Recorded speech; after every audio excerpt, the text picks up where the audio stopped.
திரும்பவும் சண்டை போட ஆரம்பிச்சிட்டாங்க. ஊருக்குள்ள அவங்க, ஓ அப்போ எங்களை பார்த்தா சாப்பிடாத மாதிரி தெரியுது, என்ன நினைச்சிட்டு இருக்கிற நீ, எங்களுக்கு நீ தான் சாப்பாடு வாங்கி கொடுக்குறியா, எதுக்கு என்ன பண்ணிக்க ஆரம்பிச்சிச்சு. முக்காய் வரான்னு அந்த பக்கம் தெரிஞ்சாலும் எல்லாம் உள்ள போய் கதவை சாத்திக்கிறாங்க, சந்துக்குள்ள போய்க்கிறாங்க, ஒளிஞ்சுக்கிறாங்க, பொந்துக்குள்ள போய்க்கிறாங்க. எல்லாமா புது ஊருக்கு போய் அங்க இருக்கிற எல்லாருக்கூடையும் சண்டை இழுத்து கொஞ்ச நாள் நல்லா என்ஜாய் பண்ணலாம். குழந்தைகளுக்கு வணிகத்தேன் அன்பான வணக்கம். இன்னைக்கு ஒரு வேடிக்கையான கதையோட உங்களை சந்திக்க வந்திருக்கேன். உங்கள் கிளாஸில் யாராவது உங்கள் கூட சண்டை போட்டு இருப்பாங்களா இப்போ பார்த்தாலும்? ஓகே, இந்த கதையை கேளுங்க. ஒரு ஊரில் ஒரு அம்மா பொண்ணு 2 பேர் இருந்தாங்க. மூக்காயி காத்தாயி. அவங்க 2 பேரும் என்ன தெரியுமா, சண்டை கோழிங்க. எல்லார்கிட்டையும் அந்த அம்மா சண்டை போடுறது பார்த்து பொண்ணும் சண்டை போட ஆரம்பிச்சு எல்லார்கிட்டையும் சண்டை போட ஆரம்பிச்சிட்டாங்க. ஊருக்குள்ள ஒரு பக்கத்து வீட்டில் ஆரம்பிச்ச சண்டை அடுத்தடுத்த வீடு, பக்கத்து வீதி, அப்படியே அந்த ஊர் முழுக்க எல்லாருக்கூடையும் சண்டை ஆயிடுச்சு. அவங்களுக்கு அதே தான், அது வந்து ரொம்ப ஃபன்னான ஆக்டிவிட்டியாக அவங்க என்ன பழகிட்டாங்க, ஹேபிட்டாகவே மாறிடுச்சு. உதாரணத்துக்கு அவங்க இப்படி நடந்து போயிட்டு இருக்காங்கன்னு வச்சுக்கோங்களேன். இப்போ யாராவது எதிர்த்தாப்புல பார்த்தோன்னா நம்ம ஏதாவது ஒன்று கேட்போம்ல, சாப்பிட்டீங்களா, கிளம்பிட்டீங்களா, அந்த மாதிரி சாப்பிட்டீங்களா அப்படின்னு கேட்டால் அவ்வளோதான், முடிஞ்சாங்க அவங்க. ஓ அப்போ எங்களை பார்த்தா சாப்பிடாத மாதிரி தெரியுது, என்ன நினச்சிட்டு இருக்கிற நீ, எங்களுக்கு நீ தான் சாப்பாடு வாங்கி கொடுக்குறியா, எதுக்கு என்ன பார்த்து சாப்பிட்டீங்களான்னு கேட்குற நீயே, அப்போது நாங்கள் என்ன வந்து சாப்பாட்டுக்கு இல்லாமல் இருக்கோமா, நாங்கள் ஏழைகளாக இருக்கோமோன்னு சம்மந்தம் இல்லாமல் அவங்க அன்பை அக்கறையாக ஒரு இது கேட்போம்ல, அந்த விஷயத்தையே ஊதி பெருசு பண்ணி சண்டை இழுத்து பயங்கரமாக எல்லாரும் கூடி பார்க்குற அளவுக்கு பண்ணிடுவாங்க. அப்போது துஷ்டனை கண்ட தூர விலகுன்னு சொல்லிட்டு யாராவது இந்த மாதிரிலாம் பண்ணால் என்ன பண்ணிடணும், நம்ம விலகி இக்னோர் பண்ணிட்டு போயிடணும்னு சொல்லுவாங்கல்ல. ஏன்னா இந்த மாதிரி பிரச்சனை திருப்பி போனால் நமக்கு தான் கஷ்டம்னு சொல்லிட்டு தள்ளி போயிடணும்னு சொல்லுவாங்கள்ல. அந்த மாதிரி என்ன பண்ண ஆரம்பித்தாங்க, மூக்காயும் காத்தாயும் வராங்கனாலே எல்லாரும் அலறி அடித்து ஓடி அந்த பக்கம் ஒளிஞ்சுக்கிட்டாங்க. இப்போ இவங்களுக்கு ரொம்ப போர் அடிக்க ஆரம்பிச்சிச்சு.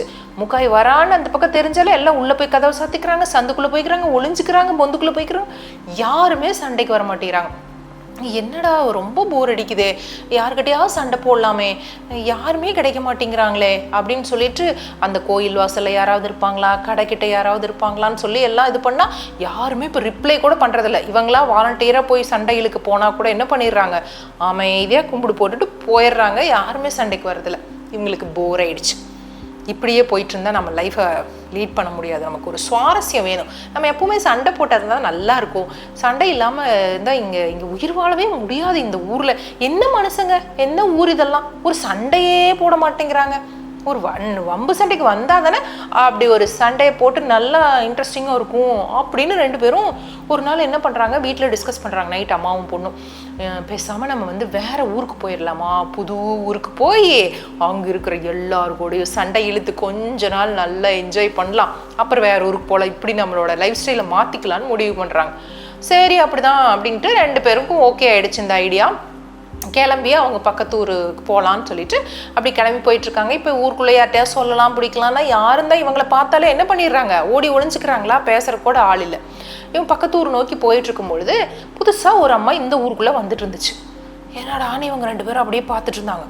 அந்த அம்மா வந்து, ஏம்மா நீங்கள் இந்த ஊரா, இந்த ஊரில் அந்த வண்டிக்காரர் வீடு எங்கே இருக்குன்னு தெரியுமா உங்களுக்கு, சொல்கிறீங்களான்னு ரொம்ப பணிவாக அட்ரஸ் கேட்டுச்சு.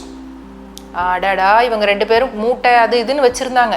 இறக்கடி கீழே மூட்டையன்னு சொல்லி எல்லாத்தையும் இறக்கி வச்சுட்டு புடவையெல்லாம் எடுத்து சொருகிட்டு சண்டைக்கு ஆரம்பித்தாங்க. ஏம்மா எங்களை பார்த்தா ரோட்டில் அட்ரஸ் சொல்லிட்டு தெரியுறவங்க மாதிரி தெரியுதா, எங்களை பார்த்து நீ எப்படி வண்டிக்காரர் வீடு எங்கே இருக்குன்னு கேட்கலாம், ஏன் வேறு யாருமே இல்லையா, உள்ளுக்குள்ளே போய் கேட்க வேண்டியதானே, எங்களை பார்த்தா நாங்கள் வாங்க நாங்கள் அட்ரஸ் சொல்கிறோம் சும்மா தான் இருக்கோன்னு தோணுதா, நாங்கள் எவ்வளோ பிஸியான ஆட்கள் தெரியுமா, உங்களுக்கு அட்ரஸ் சொல்கிறதுக்கு தான் இங்கே உட்காந்துருக்கோமான்னு சண்டை ஆரம்பித்தாங்க 2 பேரும். அந்த அம்மா ஐயோ தப்பிச்சோம் முளைச்சோன்னு ஊருக்குள்ளே ஓடியே போயிடுச்சு. அப்புறம் இவங்க பக்கத்து ஊருக்கு போயிட்டாங்களாம். கதை முடிஞ்சு போச்சா. சில பேருக்கு இது ஃபன்னான ஆக்டிவிட்டியாக இருக்குது, ஆனால் எதிர்த்தாப்பில் கேட்குறவங்களுக்கு ஹர்ட் ஆகுது. அது அவங்களுக்கு தெரியறதில்ல, அவங்க சண்டை போட்டு போயிட்டே இருக்கிறாங்கல்ல.